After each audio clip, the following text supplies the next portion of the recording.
Supreme court से एक बेहद अहम और बड़ा फैसला आया। दरअसल 1998 में दिए गए अपने ही फैसले को सुप्रीम कोर्ट ने पलट कर रख दिया है।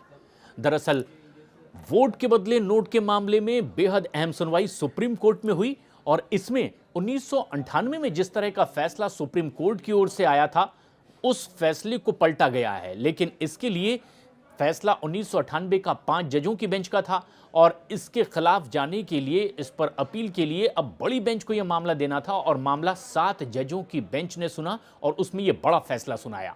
दरअसल क्या सांसद और विधायक नोट लेकर भाषण या वोट कर सकते हैं? यानी क्या रिश्वत लेकर के वो अपना मतदान कर सकते हैं? ये एक अहम विचार का विषय था सुप्रीम कोर्ट के सामने, क्योंकि संविधान के कुछ अनुच्छेदों की ओर से उन्हें यह रियायत मिलती है कि वो ऐसा कर सकते हैं और आम केस की तरह उन जनप्रतिनिधियों पर यह कानून लागू नहीं होगा। जनप्रतिनिधि कानून के तहत उन्हें कुछ विशेषाधिकार हासिल थे और इसी बात पर विचार करने के लिए यह मसला एक बार फिर सुप्रीम कोर्ट पहुंचा था, जिस पर सुप्रीम कोर्ट ने कहा है कि जनप्रतिनिधियों को आम आदमी से अलग किसी तरह की कोई रियायत नहीं होगी अगर उन्होंने रिश्वत ली है। तो अगर वो ऐसा करते हैं तो आम नागरिकों की तरह ही उन पर भी कानून की कार्रवाई आगे बढ़ती दिखाई देगी।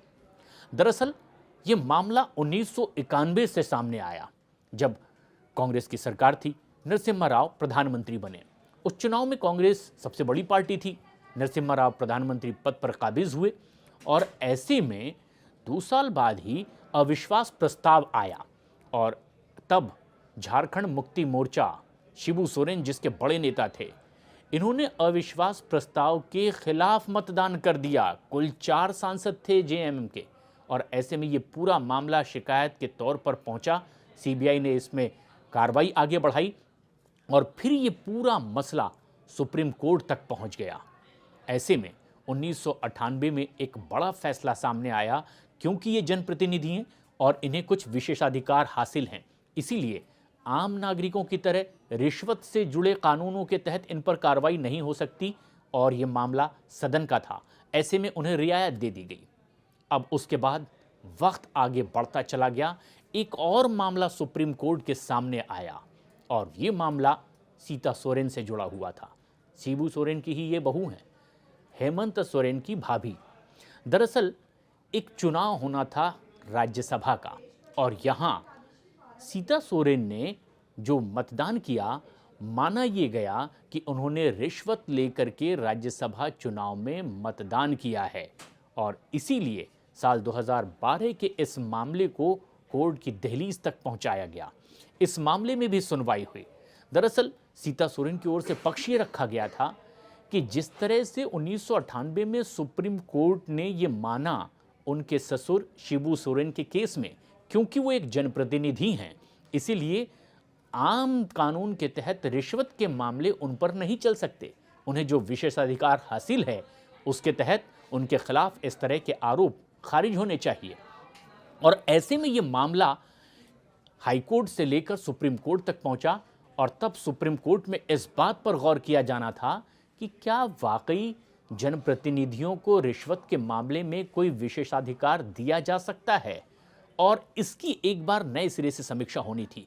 बेहद अहम सुनवाई इस पूरे मामले में हुई और यह मामला जब कोर्ट में पहुंचा, 2 दिनों तक लगातार सुनवाई हुई और इस पूरे मामले पर फैसला सुप्रीम कोर्ट ने सुरक्षित रखा।